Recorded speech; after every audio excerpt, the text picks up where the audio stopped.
সাথী বন্ধুগণ, প্রিয় দেশবাসী, আপনারা সকলেই জানেন আজকে বাইতুল মোকাররমের উত্তর গেটে বাদ জুমা বৈষম্যহীন কারামুক্তি আন্দোলনের পক্ষ থেকে ইসলামিক লেখক শফিউর রহমান ফারাবী সহ নিরীহ মাজলুম উলামা তুলাবা ও সাধারণ জনগণের মধ্য থেকে যারা অন্যায়ভাবে প্রহসনের শিকার হয়ে মিথ্যা বানোয়াট মামলায় খুনি হাসিনার প্রোপাগান্ডার শিকার হয়ে যারা কারাগারে এখনো পর্যন্ত বন্দী আছে, তাদের মুক্তির লক্ষ্যে বৈষম্যহীন কারামুক্তি আন্দোলন আজকে বিক্ষোভ সমাবেশের আয়োজন করেছে। উক্ত সমাবেশে প্রধান অতিথি হিসেবে উপস্থিত আছেন মুফতি আজহারুল ইসলাম, সহকারী মহাসচিব হেফাজত ইসলাম বাংলাদেশ ও সিনিয়র উপদেষ্টা বৈষম্যহীন কারামুক্তি আন্দোলন। আজকের এই বিক্ষোভ সমাবেশে বিশেষ বক্তা হিসেবে উপস্থিত আছেন মুফতি মোহাম্মদ শরীফুল্লাহ, সহকারী প্রচার সম্পাদক হেফাজত ইসলাম বাংলাদেশ ও সিনিয়র উপদেষ্টা বৈষম্যহীন কারামুক্তি আন্দোলন। আজকের এই অনুষ্ঠানের সভাপতিত্ব করবেন মোহাম্মদ শফিকুল ইসলাম, কেন্দ্রীয় প্রধান সমন্বয়ক বৈষম্যহীন কারামুক্তি আন্দোলন।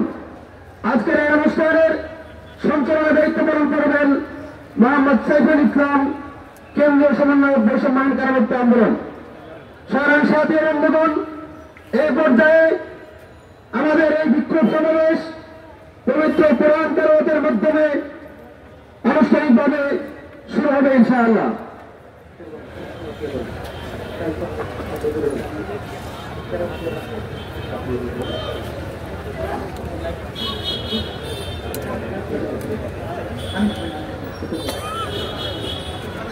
এই পর্যায়ে কোরআন কারীম থেকে তেলাওয়াত নিয়ে আসছেন মোহাম্মদ বাইজিদ খান, সদস্য বৈষম্যহীন কারামুক্তি আন্দোলন কেন্দ্র কমিটি।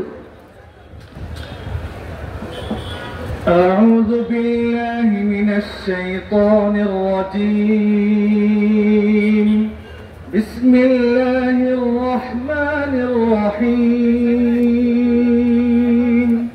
لا يكلف الله نفسا إلا وسعها لها ما كسبت وعليها ما اكتسبت ربنا لا تؤاخذنا إن نسينا أو أخطأنا ربنا ولا تحمل علينا إصرا كما حملته على الذين من قبلنا ربنا ولا تحملنا ما لا طاقة لنا به واعف عنا واغفر لنا وارحمنا أنت مولانا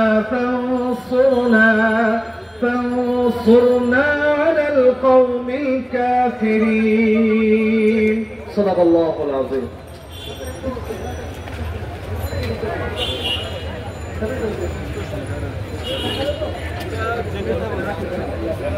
لا إله إلا الله وحده لا شريك له وأشهد أن محمدا عبده ورسوله صلى الله عليه وسلم.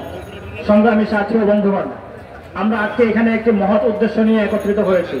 আপনারা জেনে থাকবেন, আমাদের আজকের এক অন্যতম উদ্দেশ্য হলো আমরা লেখক ও অ্যাক্টিভিস্ট, এদেশের কথিত রাম বাম এবং শাহবাগীদের জম লেখক শফিউর রহমান ফারাবীর মুক্তির দাবিতে আজকে আমাদের এই অবস্থান ও কর্মসূচি। আমি আজকে শফিউর রহমান ফারাবী ভাইয়ের একটা বক্তব্যের অংশ থেকে আমি আপনাদের সামনে আমার আলোচনাটা শুরু করতে চাচ্ছি। শফিউর রহমান ফারাবী ভাই খুব দুঃখ ভরা মন নিয়ে ব্যথিত হৃদয়ে আমাকে একটা কথা বলেছিলেন, এদেশে যত অপরাধ সংঘটিত হয় সব অপরাধের কেবলমাত্র মামলা হয় একটা, কিন্তু আমি শফিউর রহমান ফারাবী এতই হতভাগা যে আমার বিরুদ্ধে এক অভিজিৎ রায়ের হত্যা মামলা হয়েছে 3টা। এবার আপনারাই বলুন, এই ধরনের গৃহীত কাজ কি কোনোভাবে আমরা তাওহীদের জনতা মেনে নিতে পারি? আমি আপনাদের সামনে আরো স্পষ্ট করতে চাই, অভিজিৎ রায়ের যে হত্যাকাণ্ড ঘটিত হয়েছে সেখানে শফিউর রহমান ফারাবীর হাত আদতে আছে কি না সেটা আপনারা ইতিমধ্যে আমি আপনাদের সামনে সুস্পষ্ট করব ইনশাআল্লাহ। শফিউর রহমান ফারাবী বিজ্ঞ আদালতকে একটি জবানবন্দি দিয়েছেন, সেখানে তিনি স্পষ্ট দাবি করেছেন এবং তার বক্তব্য লিখিত আকারে এমন ভাবে পেশ করেছেন যে আমাকে যখন র্যাব গুম করে তার ঠিক 2 দিন আগে তথা 2015 সালের 26শে ফেব্রুয়ারি অভিজিৎ রায়কে শাহবাগের টিএসপি চত্বরে হত্যা করা হয়।